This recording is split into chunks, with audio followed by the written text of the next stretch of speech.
Olá pessoal, estamos começando um novo série de vídeos em nosso canal do Instituto João Calvino sobre o ofício do ministro da palavra. Como nós somos um seminário teológico, aqui seria uma introdução de forma bem geral, do alto do céu, olhando lá para o mapa, sobre o que é um ministro da palavra. Meu nome é Jonathan Chase, sou missionário e um dos diretores do Instituto João Calvino. Hoje, nesse vídeo, eu quero só falar brevemente a ideia do ofício de uma forma bem geral. A ideia de autoridade na igreja. Será que deveria ter autoridade na igreja? Será que isto é bíblico ou é uma invenção posterior? E como fica esta autoridade na igreja? Podemos falar sobre diversas cosmovisões e diversas visões sobre a autoridade. Por exemplo, você tem a visão antiga, grega, romana e até medieval de um certo direito divino em certas pessoas, ou seja, a autoridade, o ofício é ligado à pessoa em si, uma certa raça, uma certa linhagem nobre ou uma certa pessoa em si, o César, tem o direito de Deus de autoridade em sua própria pessoa. É uma visão de autoridade. Isso continuou até meados da Revolução Francesa, com certamente a exceção da Grande Reforma e outras exceções na história. Outra visão oposta você encontra na Revolução Francesa. A ideia de poder do povo. A autoridade é apenas concedida pelo povo. Então, à medida que o povo quer que alguém reine, ele reine. E os limites de sua autoridade também dependem não em algo divino, algo natural, mas na concessão do povo. Tem sido observado muitas vezes que tal tipo de autoridade do poder do povo sempre leva à tirania. Por quê? Porque é uma autoridade sem limite inerente, apenas por concessão. Então, a ironia da Revolução Francesa, por exemplo, é que eles tirando um monarca, tirando o rei, a rainha, querendo tirar autoridade e tirania de sua vida, em pouco tempo produziram uma tirania muito pior. E você vê a mesma coisa em comunismo, por exemplo, uma ideia de igualdade, mas sem nenhuma estrutura dada por Deus, acaba sendo não igualdade. Um dos famosos reformados que tentou restaurar a visão bíblica de ofício e autoridade, e onde se encontram os limites de tal autoridade, foi o Abraham Kuyper. No século XIX até 20, bem no início de 20, Abraham Kuyper restaurou a ideia da soberania das esferas. E por trás dessa ideia é que Deus concedeu uma esfera de autoridade a esta pessoa e essa esfera tem seus limites e não deve interferir em outra esfera. Ele estava tentando restaurar uma visão bíblica de autoridade. A ideia bíblica é ofício. A pessoa tem um ofício dado por Deus que contém uma legítima autoridade. Ele pode e deve exercer a autoridade, mas também implica limites a esta autoridade. O ofício bíblico é a única justificação por exercício de autoridade e a única e correta limitação de tal autoridade. Isso é pressuposto na Bíblia. Deus criou e deu ordens. Então, nós temos desde Gênesis 1 a ideia de autoridade. E não é algo que vem depois da queda do pecado, não é algo meramente pragmático, tem que, para manter a ordem, alguém reinar sobre outros. Mas a Bíblia pressupõe que Deus tem autoridade por ser o Criador. E não somente ele tem, mas ele também conferiu a autoridade desde Gênesis 1. Criou o ser humano na sua imagem e deu ordens para multiplicar e também para dominar sobre a terra. Olhando ainda por mais perto, podemos observar que Adão teve uma autoridade sobre sua esposa também. O movimento feminista quiser procurar uma justificativa bíblica por sua ideia, eles vão dizer que esta autoridade do marido começou apenas com a queda, quando Deus disse à mulher que o seu marido governará ou dominará sobre ti.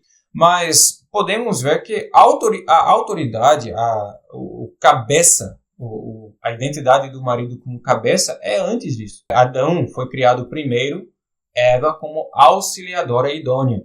E quando eles caíram em pecado também, Deus se dirigiu para Adão, responsabilizando Adão por sua família, no caso, sua esposa. Os pais também têm uma autoridade sobre seus filhos. E com o tempo, surgem-se governos e a Bíblia, sem nenhum momento de instituição em si, a Bíblia reconhece a autoridade do magistrado civil. Eclesiastes 8 fala do voto, o juramento que o rei tem para com Deus, e ele deve ser respeitado por isso. E no Novo Testamento, alguns textos clássicos, Romanos 13, 1 Pedro 3, falam sobre essa autoridade do magistrado que Deus respeita, e não somente respeita, mas autoriza. Em Romanos 13, quando o Estado pune, é Deus mesmo punindo.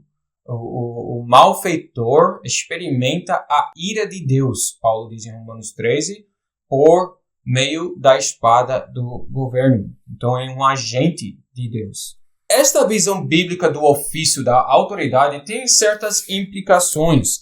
Não existe, por exemplo, autoridade inerente ou direito inerente na própria pessoa, até mesmo na família.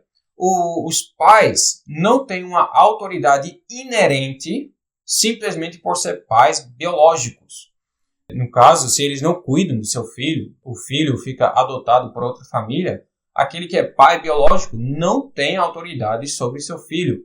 Então, até a autoridade do pai é questão de seu ofício como pai. Dentro deste ofício, ele exerce a autoridade e não somente essa autoridade é legítima, mas também é limitada. Tudo isso, você pode imaginar como isso traduz agora para a igreja. Na igreja, nenhuma pessoa, por todos os seus dons que tiver, tem autoridade imediatamente ou naturalmente ou inerentemente. Deus, Cristo, deu ofícios para sua igreja. Podemos ver isso em Efésios 4, versículo 11, talvez o texto clássico introduzindo os ofícios da igreja. Efésios 4, versículo 11, vou começar em versículo 10.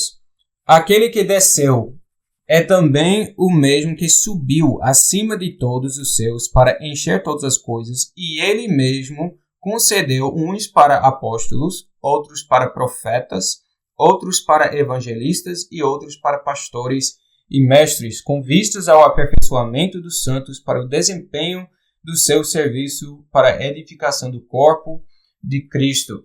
Então, ali, Cristo deu certos ofícios. E esses ofícios, cada um, apóstolo, profeta, evangelista, pastores e mestres, têm seus limites de autoridade e suas responsabilidades, pelas quais eles vão prestar contas a Deus. Isto às vezes parece ferir, nos olhos de alguns, ferir a ideia do sacerdócio de todos os crentes. Se todos os crentes, como Martim Lutero famosamente ensinou, têm um sacerdócio de Cristo, então por que nós precisamos de ofícios? Na Grande Reforma, você vê isso manifestado na Reforma Radical. Os anabatistas rejeitaram a ideia de ofício e justamente da mesma forma como aconteceu na Revolução Francesa, quando você anula o ofício querendo igualdade, você acaba com tirania. Um homem que tem mais dons, mais habilidades de comunicação ou liderança, acaba sendo não somente pastor, mas tirano, ditador na sua igreja. Então nós defendemos a visão bíblica do ofício. Todos os crentes têm um sacerdócio e um ministério. São chamados em diversos lugares do Novo Testamento para ministrar uns aos outros, para admoestar, exortar, etc. E alguns dentre eles terão outros ministérios. Os pais na igreja têm um ministério especial aos seus filhos. A mesma coisa, então, se aplica aos oficiais da igreja. Todos têm um sacerdócio em Cristo, são ungidos pelo mesmo Espírito de Cristo, e então têm um sacerdócio e um ministério. Mas alguns terão responsabilidades especiais conforme seus ofícios. Você poderia ter um cristão que é rei, ou presidente, ou governador de estado, e ele tem um ofício, tem um ministério para cumprir que não todos os irmãos têm. A mesma coisa aqui em Efésios 4, Cristo deu certos ofícios e cada um tem seu ministério específico. Em conclusão, antes de entrar nos próximos vídeos que nós vamos tratar o ministro da palavra, eu quero enfatizar isso. Na Igreja de Cristo, nós precisamos restaurar a visão bíblica do ofício, que é a única justificação e também a correta limitação do exercício de autoridade. No próximo vídeo, vamos olhar, voltando para Efésios 4, versículo 11, olhar a esta lista de ofícios que Paulo expôs para falar sobre quais são os ofícios na igreja cristã hoje. Obrigado por sua audiência. Espero que esta série de vídeos seja útil, especialmente aos jovens que estejam talvez considerando um chamado ao ministério, talvez pensando em ir para o seminário. Espero que esta breve introdução ao ofício do ministro da palavra seja útil para a sua consideração ao chamado ao ministério.